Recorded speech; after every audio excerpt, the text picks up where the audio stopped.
Welcome back. You're listening to the panel discussion, Network Modernization for Federal Agencies, sponsored by Sienna Government Solutions and Comcast Government Services on Federal News Network. I'm your host, Jason Miller. My guests today are Jeff Fowler, the Chief Information Officer at the Bureau of Intelligence and Research at the Department of State, Rodney Alto, the Director of the Global Infrastructure Office at the CIA, Andy Gomer, a highly qualified expert focused on transport with the Defense Information Systems Agency, Jim Westorp, the Chief Technologist at Sienna Government Solutions, and Colin Gosnell, the Head of Solutions Engineering at Comcast Government Services.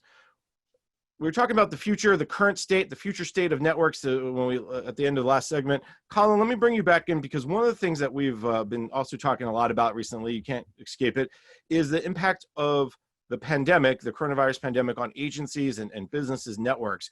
What is Comcast Government Services seeing or has seen, continues to see with this surge in remote workers and teleworkers?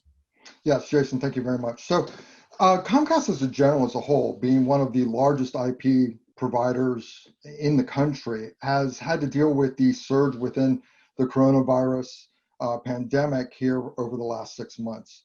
So we have about 31.5 million customers that are increasing demand across our network.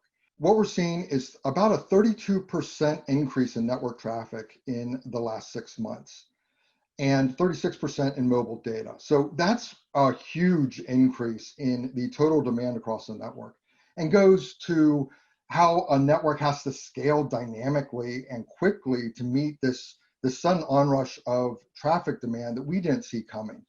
Some of the elements that we see within the traffic, we're seeing 285% increase in VoIP and video calls. This being a prime example of that increased demand. And that's a large demand on a network in a service that requires some high SLAs and some high performance in order to meet the expectations of the end customer.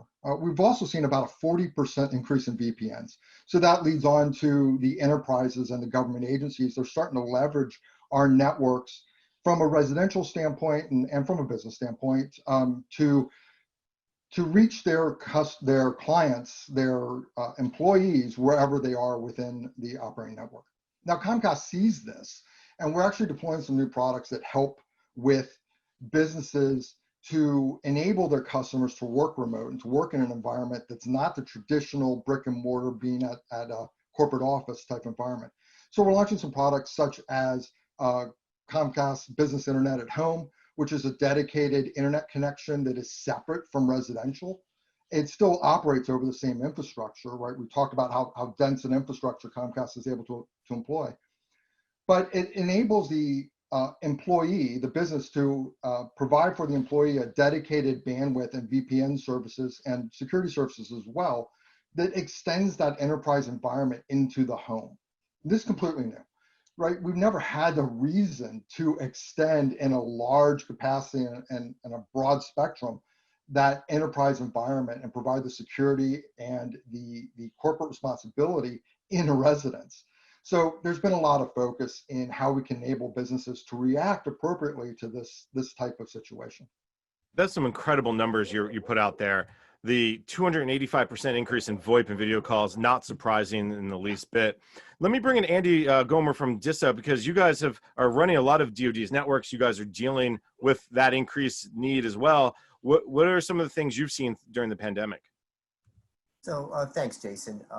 We were lucky enough, I shouldn't say lucky enough, our director had enough foreshadowing to figure out we had done these tests for everyone maximizing telework, everyone working from home, a couple of days at a time over a few-month period before COVID even hit. So we had a couple of test cases where we actually all worked from home a few times, and it was very successful. So when we had to just stay at home for good and do maximized telework, we were pretty prepared. Now, some of the other agencies and services weren't as prepared as we were, but DISA did very well. As a result, we were able to work from home very efficiently. Now, what we did do is we were able to upgrade over 40 networks in just 2 weeks of COVID. Not only did we actually upgrade these networks, but give more access to the internet access points for the Army, Navy, Air Force, and Marines, and all the agencies. We also had to upgrade our cloud access points and give people more data and more access and higher speeds and squeeze all the bandwidth we had out of the current environment that we now exist in. So we're still upgrading those, but it's very tight. And we're managing to make it all work with some of the sciences and some of the networks that we have now. We also were involved in getting the ships up and running. We're the ones who got the Mercy ship up. We're the ones who got the New Orleans clinic up. Those are all Army facilities and Navy facilities. We had to get those ships up. We had to get those Navy. We did it in one night. We actually put up an entire network in one night. So it was very impressive, and we moved very fast, and we're able to keep up with the environment and keep up with the network and keep up with the bandwidth that was needed at that time. And as we move along, we should be able to continue this for as long as necessary to working with Colin and Jim to upgrade our bandwidth as needed and upgrade what we need to do so we can have everyone to get the bandwidth they need and be able to use these IAPs and be able to use VPNs and get in safely and securely without having any latency. Andy brings up a couple of very interesting things: ability to be agile, to set up the network very quickly. Rodney, Jeff, jump in here as well. What are you guys seeing during the pandemic? Rodney, I imagine for the CIA, things are even more difficult because you work in such a classified environment. And Jeff, I would only imagine your environment probably has some sensitivity issues as well. So let me start with Jeff. Right. So thanks, Jason. I imagine much like Rodney, the reality is that the business of classified intelligence and work on classified systems is largely a business that envisions high walls and centralized locations.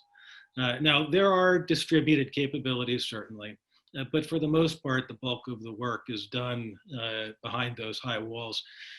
So actually, we focused on agility in a slightly different way than what Andy mentioned. For us, our agility was thinking differently with respect to the business and the operating environment, rather than trying to distribute a classified classified work capability that could be done at local homes and residences and whatnot, with all of the difficulties that would entail. We actually partnered with our mission elements and helped them rethink the way they approached business, period.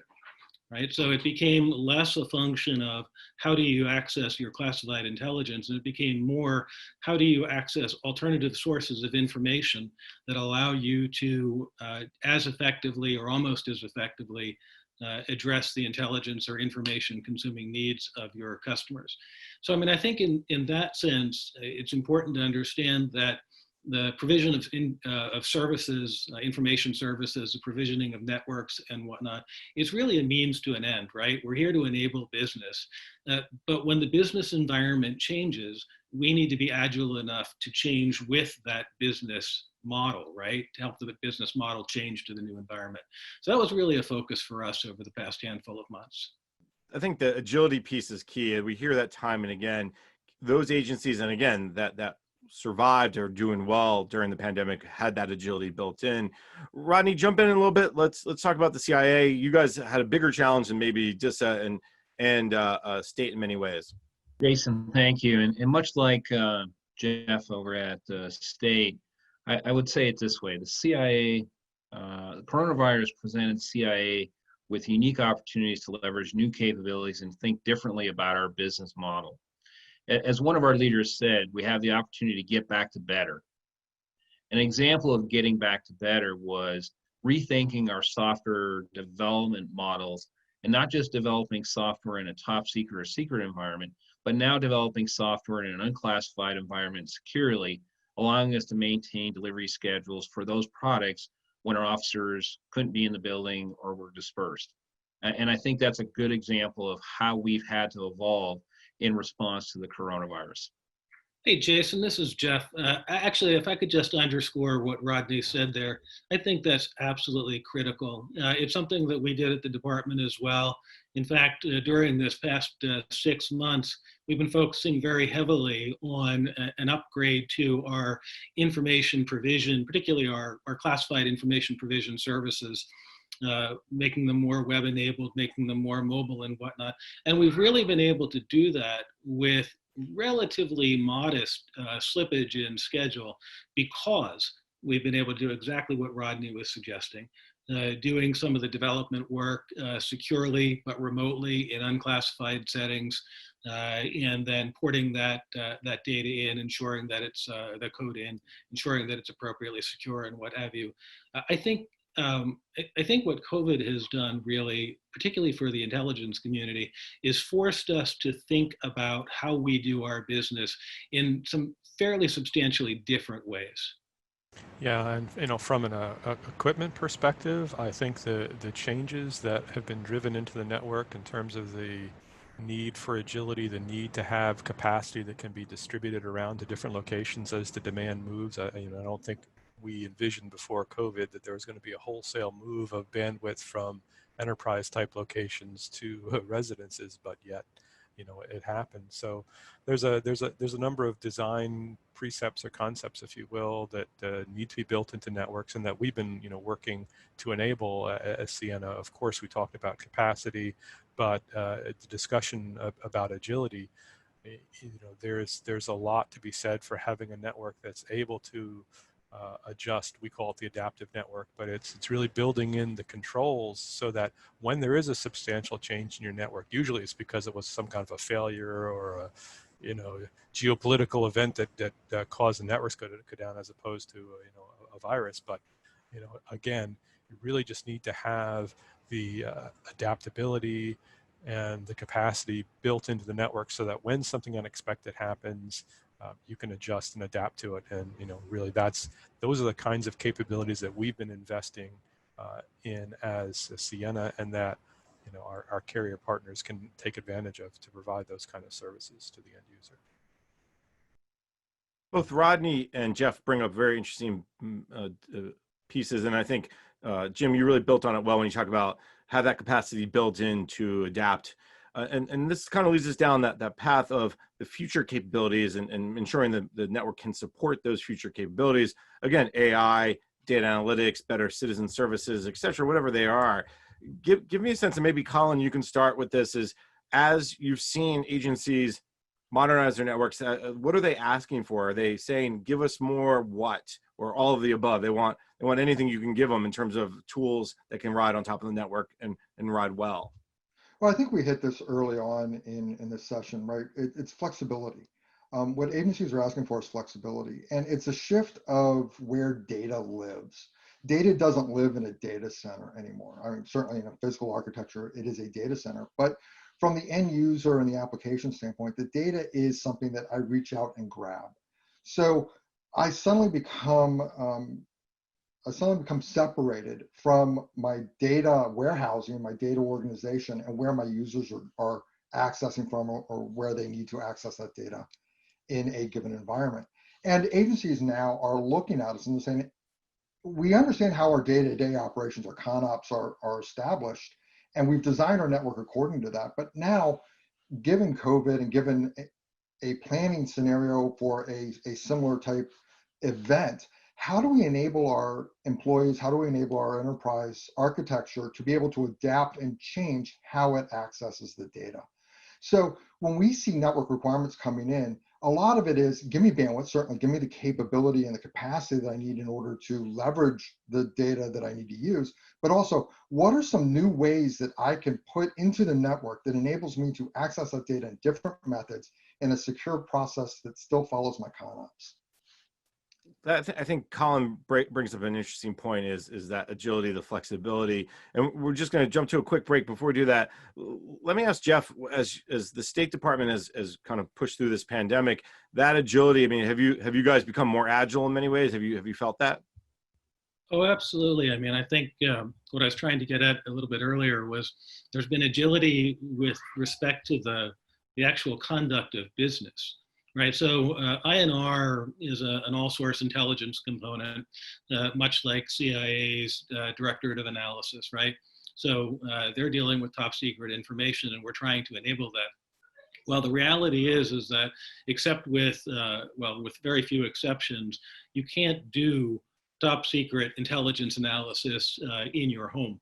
And that's just kind of what we deal with, at least in a scalable kind of way. We just can't do that.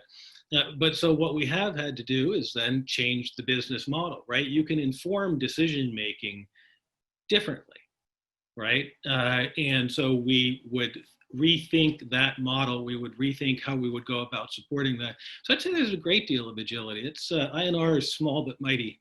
I like that, small but mighty. Let's take a quick break. When we come back, we can continue our conversation. You're listening to the panel discussion, Network Modernization for Federal Agencies, sponsored by Siena Government Solutions and Comcast Government Services on Federal News Network.